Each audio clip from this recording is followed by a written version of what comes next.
Picture a machine the size of a two-story house, swallowing a hillside one bite at a time, with no computer, no emission sensor, and no warning light in sight. Just raw iron and a diesel scream you can feel in your chest. The 1980s built bulldozers like nothing before or since. Some were the biggest ever made, others still rip rock on job sites 40 years later. These 10 machines didn't just move dirt, they moved the entire industry forward. Number 10. Caterpillar D8L.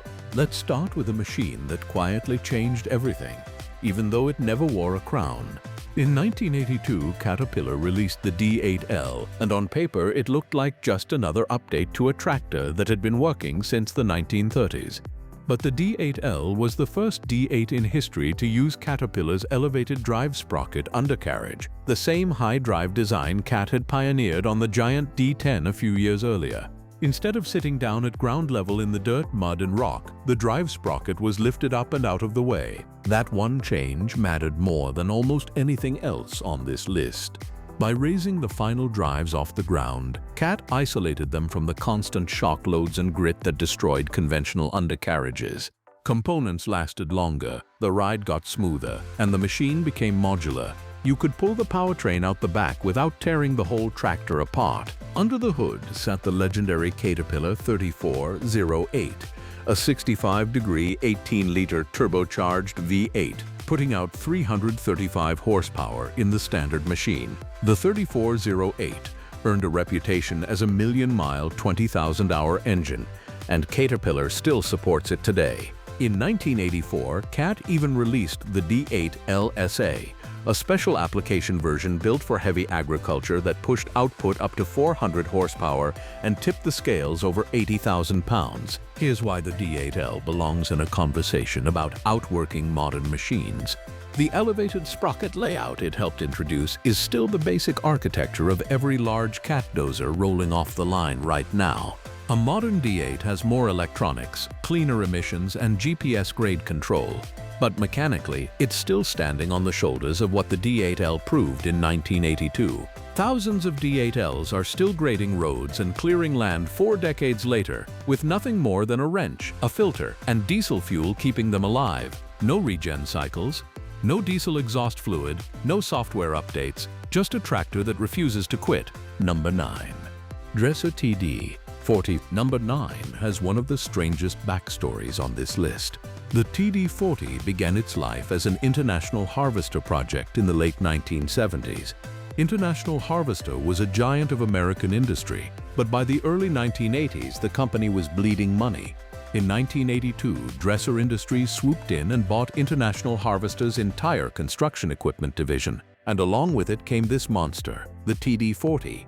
When it finally reached full production in 1984, the TD40 was the largest crawler tractor International Harvester had ever designed. Fully equipped with blade and ripper, it weighed over 67 tons, around 112,000 pounds, and its Cummins diesel thundered out 460 horsepower. The story behind it is genuinely international. It was a joint venture between American engineers and the Polish manufacturer Huta Stalowa Wola, born during a period that included International Harvester's financial collapse and martial law in Poland. An even bigger 750 horsepower TD50 and a 100-ton pipe layer were planned but never survived the chaos. And here's the kicker. The TD40 never died. It evolved into the TD40B, then the TD40C in 1997 with a 520 horsepower Cummins QSK19, and it lives on today under the Dresser brand, the modern descendant of Dresser and Stalowa Wola. So when people argue that 1980s dozers can't keep up with modern iron, the TD40 is the perfect comeback. The design was so sound that it's still in production, still being sold new, still moving dirt in the world's harshest environments from 40 below zero to 140-degree heat. Number 8. CHTZ T800. Number 8 is a machine almost nobody outside its home country has heard of, and that's exactly why it belongs here. While Caterpillar and Komatsu slugged it out for the superdozer crown, a third contender rose from behind the Iron Curtain. The Soviet CHTZ T800, built at the Chelyabinsk tractor plant in the Ural Mountains. The numbers stun, especially for a late 1970s design. It weighed around 106 tons and its turbocharged diesel cranked out 820 horsepower, more than Caterpillar's mighty D11N. Built to tear into frozen permafrost and solid rock, its ripping power let mines skip explosives entirely. In 1990, it entered the Guinness Book of Records as the most productive bulldozer in the world. But it was never mass-produced. Fewer than a dozen were hand-built to special order. That rarity is the point.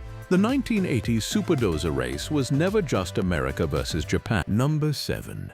Allis-Chalmers HD-41/Fiat Allis-41B. If the FD50 was the end of the story, number 7 is where the whole story began. Meet the Allis-Chalmers HD-41, the machine that, more than any other, kicked off the great Superdozer arms race. Allis-Chalmers first teased the HD-41 way back at the 1963 Chicago Road Show. At 70 tons and 524 horsepower, it instantly made headlines as the largest crawler tractor ever built. But Allis-Chalmers didn't rush it. They wanted to be absolutely certain the machine would be reliable and would lower the cost per cubic yard of dirt moved, so they ran a long development and field testing program. Customers had to wait until 1970 for full production, but when it finally arrived, nothing on the planet could match it. The HD-41 ran the Cummins VT1710 turbocharged V12, a 1,710 cubic inch 28-liter monster making 524 horsepower, backed by a 3-speed powershift transmission. It could be fitted with bulldozer blades up to 20 feet wide and a cushioned push block for shoving giant scrapers. It was over 20 feet long, 11 feet wide, and 13 feet tall. A restored example weighs in around 129,000 pounds. Operators described climbing tracks that came up to their shoulders just to reach the seat. After Fiat took control in 1974, the HD was dropped and the machine became the Fiat Allis-41B, carrying on with the same brutal 524 horsepower heart. Production continued all the way until 1982, with roughly 3,000 of these giants built across the model's life. Its whole reason for existing was to serve big earth-moving contractors, surface mines, and reclamation work, places where a machine this size could replace blasting altogether, because its sheer ripping power could tear apart ground that would otherwise need dynamite. Here's the historical weight of this machine. The HD-41 forced Caterpillar's hand. Cat had concluded it was impossible to build a reliable dozer over 500 horsepower with the metallurgy of the era. Allis-Chalmers proved them wrong, and Komatsu would soon push even further. Without this orange giant, the entire generation of superdozers that followed, including some of the machines higher on this list, might never have been built at all. Number 6. Caterpillar D9L. Now we get to a true heavyweight champion, and a record that still stands today. Number 6 is the Caterpillar D9L, introduced in 1980, and to this day it remains the most powerful and the heaviest D9 Caterpillar has ever produced. Let that sink in. The D9 line has been in continuous production since 1955. There have been D9Es, D9Gs, D9H, D9Ns, D9Rs, and the current D9T, and yet the machine that tops them all in raw power and mass is the one from 1980. The D9L put out 460 flywheel horsepower from a Caterpillar 3412 turbocharged V12 diesel, and it weighed in at a staggering 130,000 pounds. No D9 before it or since has matched those numbers. The reason the L exists with such monster specs comes down to Caterpillar's model lineup at the time. The D9L was the first D9 to adopt the elevated drive sprocket undercarriage borrowed from the D10, which reduced shock loads on the final drives and gave the belly pan far more ground clearance. Then in 1987, Caterpillar reshuffled its entire big dozer lineup, bumping model numbers up a notch. The D9L's successor became the D10N, and a brand new, smaller D9N took over the D9 name. That reshuffle is exactly why the L ended up being the all-time D9 king. It was sized as a heavier machine than the D9s that came after it. There's another chapter to the D9L's story.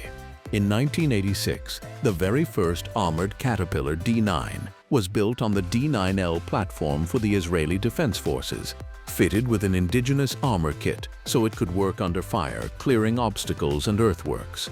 That armored D9 lineage continues to this day. proof that the platform was tough enough to take on roles Caterpillar never originally designed it for. For an operator, a well-maintained D9L is still a brutally capable machine.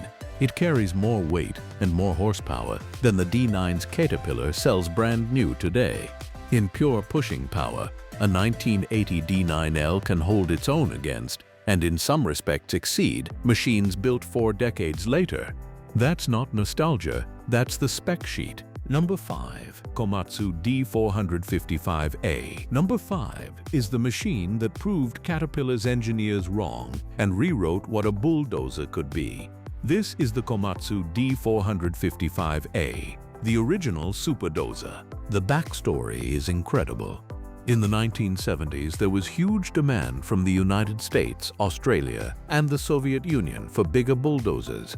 Caterpillar, the undisputed #1 company in the industry, had concluded it was simply impossible to build a reliable dozer with more than 500 horsepower, given the heat treatment and metallurgy technology of the day.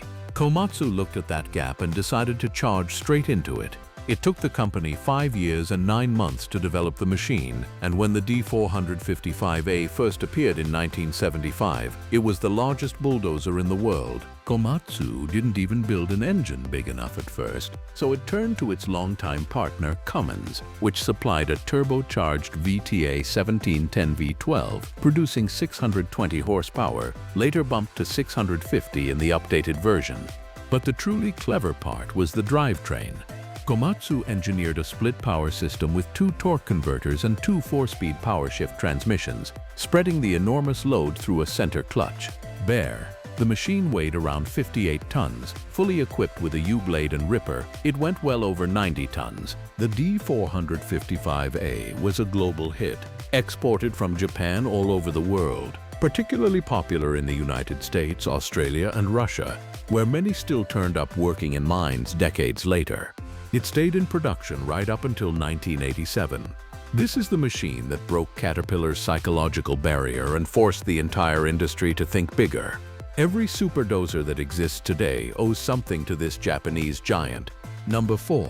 Komatsu D475A1 is the direct heir to that superdozer throne, and it's the most quietly remarkable machine on this entire list, because a dozer Komatsu launched in the 1980s is in updated form, still rolling off the assembly line and onto active mine sites right now.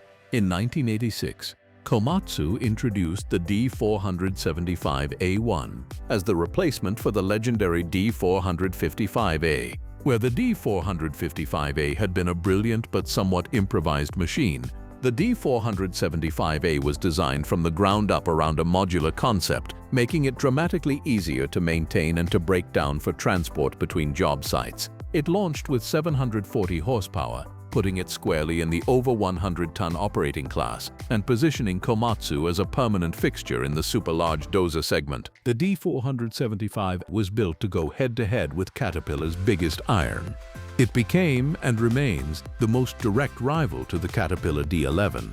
On a modern mine site today, when you see the 2 true giants of the dozing world parked next to each other, it's almost always a D11 and a Komatsu D475A. Here's what makes the D475A so important to this list's argument.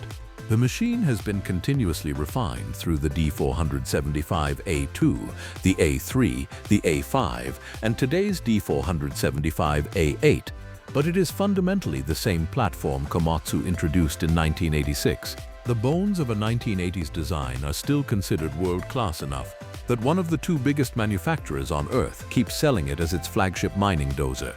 There are superdozer versions with expanded blades for moving truly massive volumes of overburden, and the machine is a fixture in surface mining and rock ripping across Australia, North America, and beyond. When someone tells you 1980s dozers are obsolete, the D475A is the single hardest fact to argue against. It's not just that a 1980s machine can keep up with modern equipment, it's that a 1980s machine modernized but unchanged in concept, as the modern equipment.